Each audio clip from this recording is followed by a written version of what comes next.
maamulka jaamacadda Hiiraan ayaa ka hor yimid hadalkii madaxweynaha Hirshabelle Dr. Maxamed Cabdi Waare ee ahaa in dhismaha xarunta jaamacadda Hiiraan ee deegaanka Ceeljaal ku yaala uu ku wareejiyay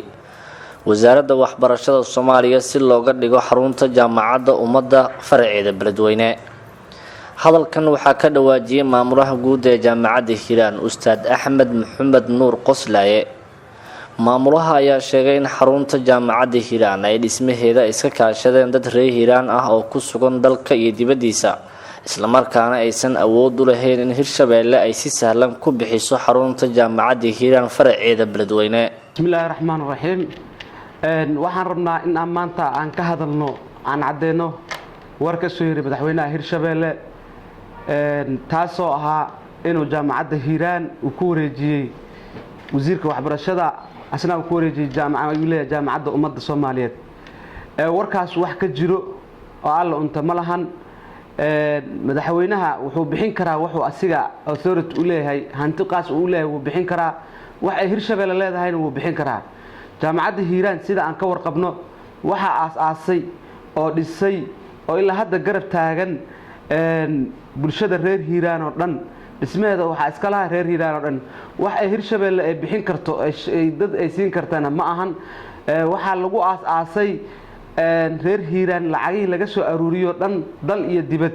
waxa laga qaaday lacagta lagu dhisay jaamacadda Hiiraan islaamaha maaragtay suuqa qudaarta joogo kuwa galeyda gado kuwa magaalada ka shaqeeyo dhan lacagii laga aruuriyo ayaa lagu dhisay jaamacadda Hiiraan ma aha wax shakhsi ah wax uu wareeji karana ma ahan. saas ahaanteeda xitaa wax ay ka og yihiin maamulkeena jaamacadda boardka jaamacadda kulli wax lagala tashtay ay ka og yihiinna ma ahan.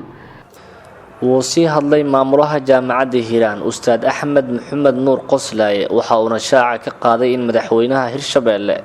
Maxamed Cabdi Waare iyo wasiirka waxbarashada Soomaaliya Cabdilaahi Goodax Barre dana siyaasadeed oo fog iyaga oo ka eeganaya gobolka Hiiraan sida awgeed ay xarunta jaamacadda iyaga isugu wareejiyeen.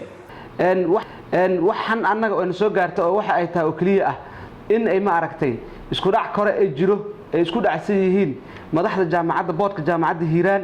iyo ma aragtay wasiirka waxbarashada taasoo ah arrimo siyaasadeed oo ma aragtay 20 soo noqoshada dambe la iskaga aaday qaarkood ayaa waxay rabaan inay isku soo sharaxaan ma aragtay xildhibaannimo ama ma aragtay wasiirnimo midaas ay ka duulayaan asiga iyo waaraba mana ahan ma aragtay wax arday jaamacadeed dhiganaha masiirkooda loo baabi'in kara ma ahan. awoodda maanta jaamacadda ma aragtay wasiirka waxbarashada gacantiisa ku jirto in uu ku tagrifto iyo madaxweynaha waaraba inay ku tagrifishaan ma ahan. dawladda federaalka ah waxaan ka codsanaynaa u sheegaynaa in ma aragtay awoodihii ay lahaayeen si ka xadgudbisan inay ula dhaqmayaan bulshadii mataqaana madaxweynaha Waare iyo mataqaana wasiir Goodax Barraba. waxa kale sheegaynaa jaamacadda ogaan kartaa markii la isku daraa ma aragtay laba jaamacadood la isku daraa ama ma aragtay la isku sameeynayo ma aha guri laga guuraa guri kale la degaayo ma ahan. waxay u baahan tahay waqti la geliyo in ma aragtay laga fikiro inay is ogol yihiin in la qiimeeyo wax badan ay u baahan tahay in la fiiriyo ma aha laakiin bagaara laga tago waxba loogeyn jaamacadda Hiiraan oo aragtida aragtay laga soo maraan ku wareejiyay meel cidla ah ma suurtagelayso. annaga waa ogol lahay in la keeno jaamacadda ummadda inay ka shaqeyso gobolka Hiiraan waa ogol lahay in laga furo xarunteeda waa ogol lahay in dhul loo dhiso in marka jaamacadda Hiiraan martaadina laga madax baneeyo oo in Hiiraan ayna ku duldegneen oo baarasaad ay ku ahayn ay gooni u degto dadkii shalay muxsiniinta ahaa ee dhulka jaamacadda Hiiraan bixiyay way nool yihiin diyaarna waa u yihiin inay dhul siiyaan cid wax u qabanaysa bulshadan. hadda gobolka Hiiraan waxa ka furan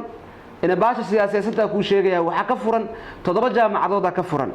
waxa 7 jaamacadood loo arki waayay ee tan ilaa birq loogu siiyay ay rabaan ma aragtay in ay ku siyaasadayaan annaga ma yeeleen mana ka yeeli doon hadoo Maxamed Ibrahim Siyaad Kalsan TV Beledweyne.